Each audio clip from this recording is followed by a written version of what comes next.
What is up, Team Hardcore? Now in the last video we've made Hardcore Ribeye, and if there's anything that I want my Hardcore Ribeye to be accompanied by, then I have to pick 4 mashed potatoes. So these are the Hardcore mashed potatoes, and today I'm going to show you how we make them. Stay tuned.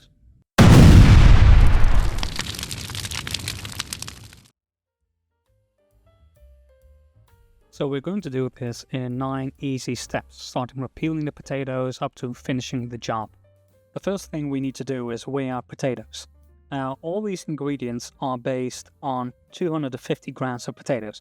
If you want to double your portion of mashed potatoes, just double all the ingredients.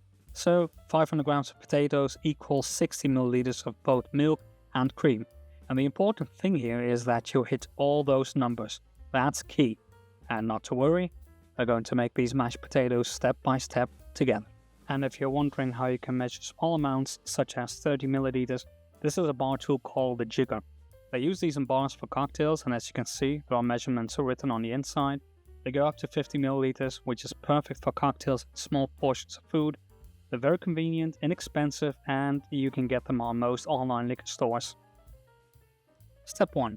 We are going to peel our potatoes, and we're going to save the skins. We're using starchy potatoes here. Some potatoes are better suited for French fries, others for mashed potatoes. If you find it scary to peel potatoes, you can always use this trick. Stick a fork in a potato, hold the fork, and peel away. Chances of getting yourself cut are very slim now. Of course, you need to remove the fork at some point to peel the rest of the potato. Step 2. We've just peeled our potatoes, and now we're going to cut the potato skins roughly. We want them to be the size of cornflakes. The idea here is to turn our potato skins into fried chips. We're going to rinse them, get all the gunk and starch out, dry them, and fry them until they are golden and crispy. Plus, we're using the entire potato this way. We'll just soak this for a few moments and put it aside for now. Step 3. We're going to cut our potatoes in small cubes. And there's a reason why we want to do that. It is to make sure your potatoes cook faster and more evenly. Plus, it's just common sense, you know. If you would put the whole potato in your water, it would take a lot longer for the core to cook, because the temperature of the water is having a hard time reaching the core. Okay, back to those potato skins. They've been soaking for a while now, and we're going to move them around and wash them properly. First of all, look at that gunk. Secondly, if you want them to become crispy, you have to get rid of all the starch. But, and that brings us to step 5, you also don't want to fry them while they are wet, because water and oil in the frying pan, not a good combination. Don't ask me how I know it. Dry skins fry quicker too. Use some paper towels and pat and dry a few times. Get them as dry as you can and leave them to air dry a little bit longer. So now we're going to cook our potatoes, and I'm not going to lie, I'm going to speed up the video because the camera has been rolling for 20 minutes and nobody's really interested in watching water come to a boil. So put the potatoes in the water and boil your water. Now, there are many discussions online about whether you boil your water first and add your potatoes after, or just boil your water with the potatoes in it. Frankly, I prefer the latter because it allows your potatoes to cook more gradually, and we're not adding salt here just yet. Now, there's a reason for that, we'll come back to that later.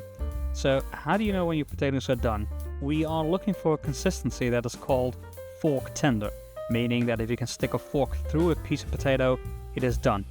However, there is a little side note to this that most people don't know. You see, you can stick a fork through a potato with ease, and you can do the same thing by applying pressure. So, when is it done? The answer is, do not stick the fork through the potato, grab a potato and try to squish the potato with your fork. You have to be able to squish it with ease. If you still have to apply pressure to go all the way through, then you're not done cooking. That's it, that's the answer. Now, normally I would have 2 pots next to each other on my regular induction stove, but for the purpose of this video that's not possible. What you actually want to do is you want to fry your potato skins until they are golden brown and crispy. Just stir occasionally because that helps the cooking process and also prevents burning. Very important. And this is where the magic happens. Step 8 is to mash the potatoes. And I promise you, once we are done, there won't be any lumps in our potato mash. Pre-mash them with a fork or potato masher, add a little bit of milk and add some salt. Most people don't know this, but it takes a while for salt to do its job.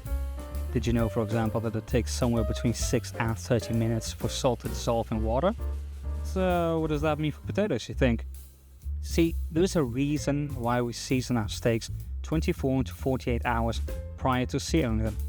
Knowing this, it is complete nonsense to add salt to your potatoes and taste them right away. We'll talk about this in a later video. Once you've added some of the milk and the potatoes are a bit more creamy, you can easily push them through the sieve. Remember that Mr. Miyagi method? Give the potatoes some wax on, wax off action, turn the sieve around, scrape the mashed potatoes into your pan, add some crushed black pepper, the nutmeg and a bit of that parsley. Add your milk and stir until the potatoes have absorbed the milk. Once that is done, you can add your cream. Do not add everything at once. You do not want to overload the potatoes. There was a sentence I thought I would never use. To finish it off, add a teaspoon of butter. And yes, I know, some people would say, more butter. I say, don't give me any back talk. So, 1 teaspoon. The potatoes should still be warm, so the butter should melt slowly. I'm not doing this on the induction stove right now, but I highly recommend you to do this entire process in low heat, as low as you can. Add the rest of the seasoning and we are done. Remember, if you've added more salt, leave it for a few minutes. Let the salt really do its work. But other than that, there's your mashed potatoes. Now it's time to plate it. Remember, good food consists of 3 elements: flavor, texture, and aesthetics. It should taste good, feel good in your mouth, and look appealing. Add your mashed potato to a bowl or plate, put the fried potato skins on top, and top it off with some dried parsley. To this we say, yum yum, give me some. And that's how you make hardcore mashed potatoes in 9 easy steps. See, that wasn't difficult at all, was it? Now, stay tuned for more hardcore recipes of season 1. If you like these videos, you want to see more hardcore food, subscribe to the channel, and I'll see you guys next time. Keep it hardcore!